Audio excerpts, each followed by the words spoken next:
आज से लगभग 500 साल पहले राजस्थान की वीरान धरती पर बसा था एक छोटा सा राज्य नागद्वीप। ये राज्य अपनी शांति और समृद्धि के लिए प्रसिद्ध था, लेकिन इसके चारों ओर फैला हुआ था एक घना और भयावह जंगल जिसे लोग अग्निवन कहते थे। अग्निवन में रात के समय अजीब रोशनी चमकती थी, हवा में फुसफुसाहट गूंजती थी, जैसे कोई अनदेखी शक्ति बात कर रही हो।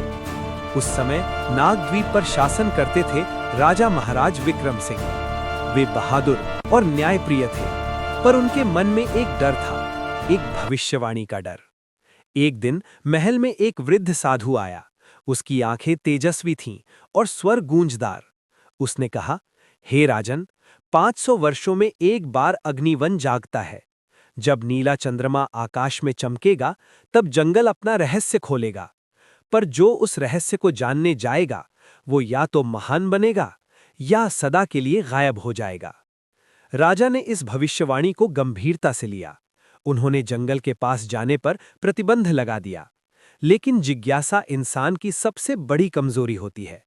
राजा का पुत्र युवराज आर्यवीर बेहद साहसी था।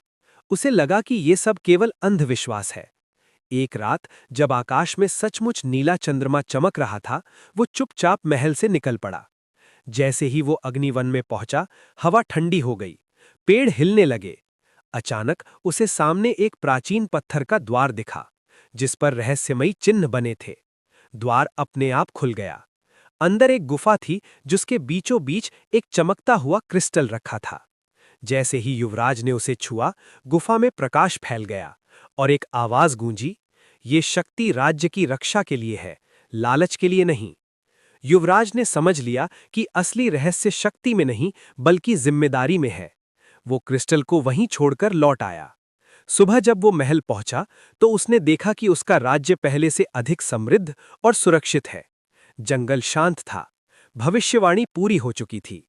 लेकिन कहते हैं, हर 500 साल बाद अग्निवन फिर जागता है, और जो भी नीले चंद्रमा की रात उस जंगल में जाता है, उसे फिर वही द्वार दिखाई देता है। क्या अगली बार कोई और उस रहस्य को जान पाएगा, या फिर जंगल हमेशा अपने राज को छुपाए रखेगा?